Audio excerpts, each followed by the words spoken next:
That was the phrase back then. I don't know if they use it anymore. I don't hear it anymore. But everyone was about soccer moms back in like 2007. And I said, no, if I'm going to run for office, I'm going to run on my message. Because when I get elected, I want to be true to who I am. And I don't want to deceive people. I want to be in office doing the things I believe in. And when people vote for me, they should know what I stand for. And people doubted me. People really did doubt me. When I was running that race for state rep, it was a 5-way primary. And I wasn't even mentioned in any of the newspaper articles. It was always, candidate X versus candidate Y, and there are 3 others running. And I was one of the 3 others. And this was the story right up until the month before the election, basically. And what I was doing was going door to door, introducing myself to my future constituents, spreading the message of liberty. And you know what? People loved it. People wanted that. That's what they wanted to hear. They were sick and tired of the same old from the 2 parties.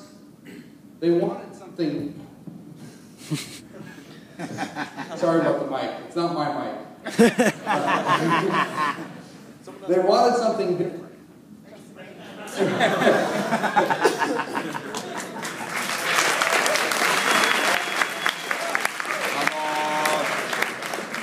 Okay. All right. They were tired of the 2 parties. They wanted something different. And so they were excited to have someone running for office who was preaching a different message than what they'd heard before.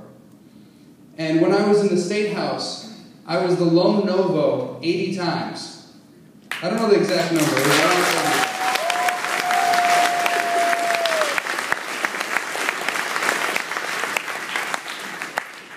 So there was about 80 times where the vote was 109 to 1. And when I decided to run for Congress, I was attacked by my Republican primary opponents who said, oh, he always votes no. He votes no on everything, which wasn't even true. I voted yes sometimes. Actually, I voted yes about 40% of the time, believe it or not. But compared to everyone else, it seemed like I was voting no all the time because everyone else was voting yes 80% of the time. So there's a huge contrast there. But they actually had a hit piece in the newspaper, what they tried to do as a hit piece, the local newspaper, that was attacking me for all my no votes. And they said, they implied that I support human trafficking and all sorts of things because I voted no. I voted no on some lousy bills related to a number of different topics. So of course they take all those topics and they say, well, if you voted no on those, you must be in support of whatever the bill was trying to stop. And yet, when I went door to door to talk to constituents, I got the same response I did when I was running for the State House. They were excited about what I was doing, that I was different, that I was willing to stand up to the 2-party system, that I was willing to stand up to what had become the status quo in the State House.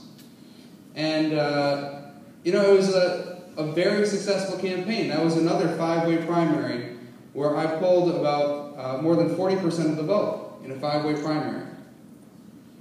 And then the Democrats came and they said, oh, we've got a vulnerable guy now.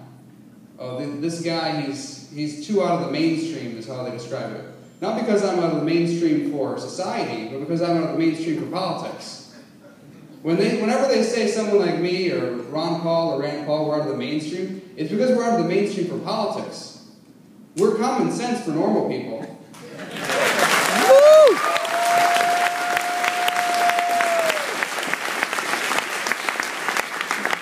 So of course, they said, oh, he's vulnerable, and then I went and won that election 60 to 37.